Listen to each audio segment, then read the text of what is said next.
système économique, à un niveau macro, oriente-t-il nos actions et nos relations au travail?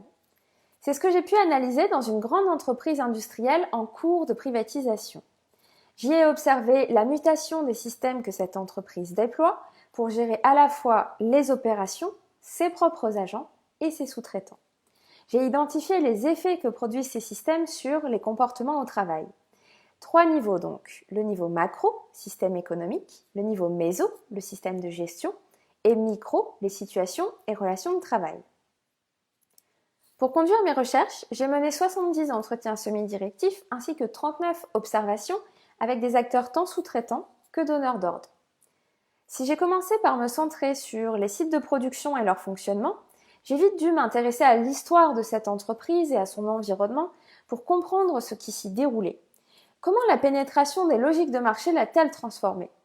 Par le développement de la sous-traitance, transformant l'entreprise intégrée en réseau, mais aussi par l'introduction des méthodes du New Public Management, puis par l'ouverture à la concurrence et enfin l'amorce de sa privatisation.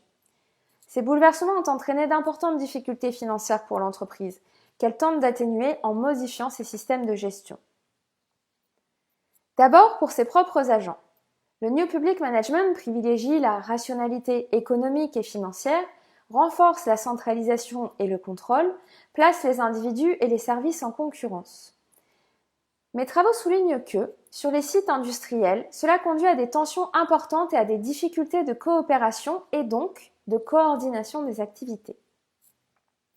Cela conduit aussi à des écarts accrus entre des procédures conçues centralement et la réalisation de tâches complexes et interdépendantes, d'autant plus que le système de gestion de la sous-traitance a lui aussi été modifié. Autrefois, les entreprises sous-traitantes étaient sélectionnées sur la base de leurs compétences techniques et de relations passées. Aujourd'hui, le critère technique demeure, mais se conjugue à celui de la pression sur les prix, via une mise en concurrence accrue, réduisant les marges et augmentant le turnover des sous-traitants. Puis, lorsque ces derniers réalisent le travail, les arrangements autrefois habituels sur les sites sont affaiblis par une application stricte des clauses contractuelles. Au moindre écart, les sous-traitants payent des pénalités financières, ce qui attise bien souvent les tensions. Alors, leurs opérateurs se placent en retrait, ne prennent plus d'initiative, ils se désimpliquent.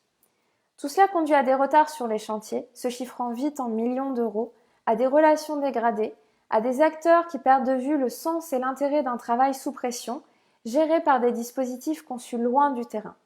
Cela révèle bien l'une des maladies du siècle, la déconnexion.